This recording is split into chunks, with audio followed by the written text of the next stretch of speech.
Hey everybody, happy Monday. Today we are going to be talking about operating systems and we're going to be comparing operating systems. So you need to have this presentation up on your computer as well as this 12.2 notes page. Okay, so the first slide that we're going to talk about here today is the 5 main functions of an operating system. So an operating system, like when you log on to the school computer and you're logging into Windows and how it's all set up, that's the operating system. If you're looking at your phone, if you have an iPhone and how you log in and you see all your apps, you click your home button, see all your apps, that's the operating system. So computers have operating systems, iPads, phones, all of the above have operating systems. So the purpose, 5 main functions, providing a user interface, which again is what everything looks like, organizing files, managing applications, managing the hardware, and repairing and restoring computer functionality. So organizing files on your Google Drive, right? Think of that as an operating system. You have all your folders, organizing files. On your computer, you have a bunch of different folders with files in them. Same purpose. Managing applications. So any software that you have on your phone, you have all of your apps. Managing hardware, that's all the computer components, and then repairing and restoring computer functionality. So if your phone croaks and you buy a new one and you log into your Apple ID, right, and your phone gets restored, it's what's being restored? That operating system.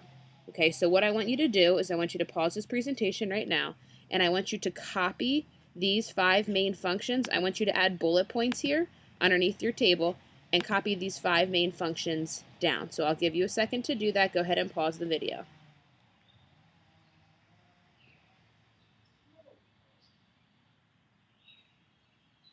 Okay, moving on. So when you have a computer, some computers come loaded with specific operating systems. Sometimes you have a choice. Okay, so you know what Windows is. You know what Apple Macintosh OS is if you have a Mac or if you use an iPhone. And then there's one called Linux. Okay, so Windows, made by Microsoft, that's actually the market leader, which means it's the most popular in the computer market. Mac OS obviously is popular too if you have a Mac. And then Linux is an open source operating system. We will talk more about that in a minute. What I want you to do now is go back to your 12.2 note sheet. In the Windows box, I want you to copy down this part. In the Microsoft tab box, copy down this. In Linux, copy down that. So go ahead and pause this, transfer that over to your notes.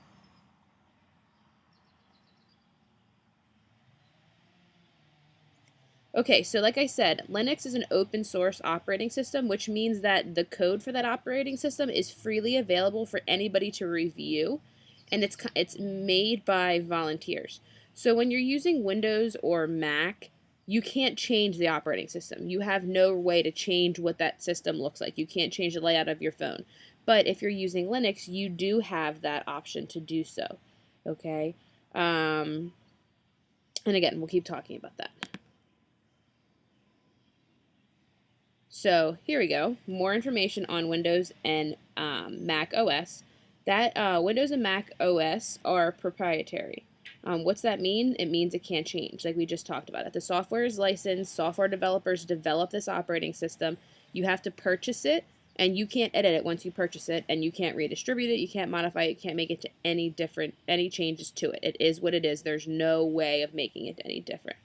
Okay. Linux, like we said, is open source, so you can change it. That software is free, okay? And like it says there, the license permit people to use it, modify it, change it, all in order to improve its design.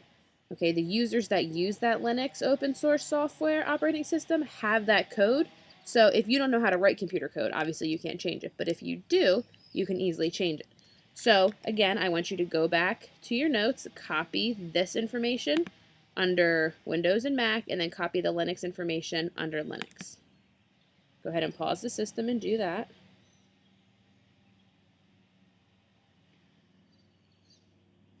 So good things about proprietary software, whether it's an operating system or an application, it comes with a level of support. So if something's going on with your MacBook, you can go to the Apple Store at the Genius Bar and they will help you fix it. Okay. Same thing with Windows. You can call, you can chat online, whatever it may be. There's level of support with purchasing that product. You have upgrades when they become available. Okay, and a lot of times those upgrades are happening often. Okay, so you may have to update your operating system once a month, whatever it may be. Open source software does have advantages as well. one of the biggest is that it's free. So even though there's not a company that stands behind the software, there's a lot of times like chat rooms, online blogs, forums, support groups that can help you with that operating system. Another positive with the Linux is that you're able to customize it to what you want it to be, unlike with the Mac and the Windows operating system.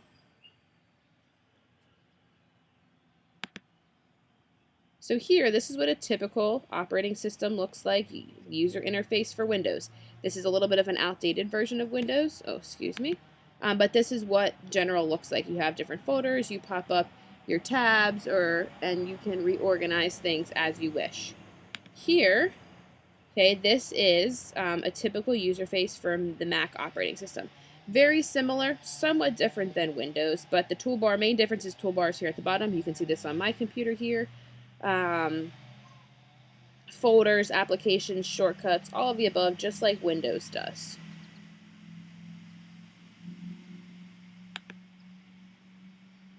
So with Windows and Mac OS, they use folders, okay, to organize their documents, their applications, software, whatever it may be. Okay, so here's an example of what the operating system on Windows looks like with organizing folders.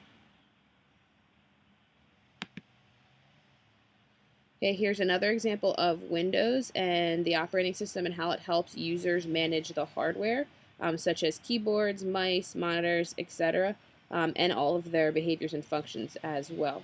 So the more you know about computers, the easier it is to navigate through this kind of stuff. You guys may not know exactly how to change your keyboard properties, but the option is there for you.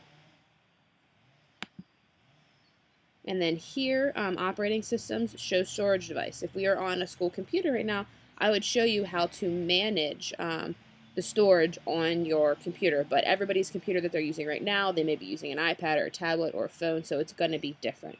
Okay, each device, whether it's using Mac operating system or Windows operating system, you can track the storage of your device or the storage of any connected devices. So if you plug in your phone to your MacBook, you can see how much storage you have left on your phone.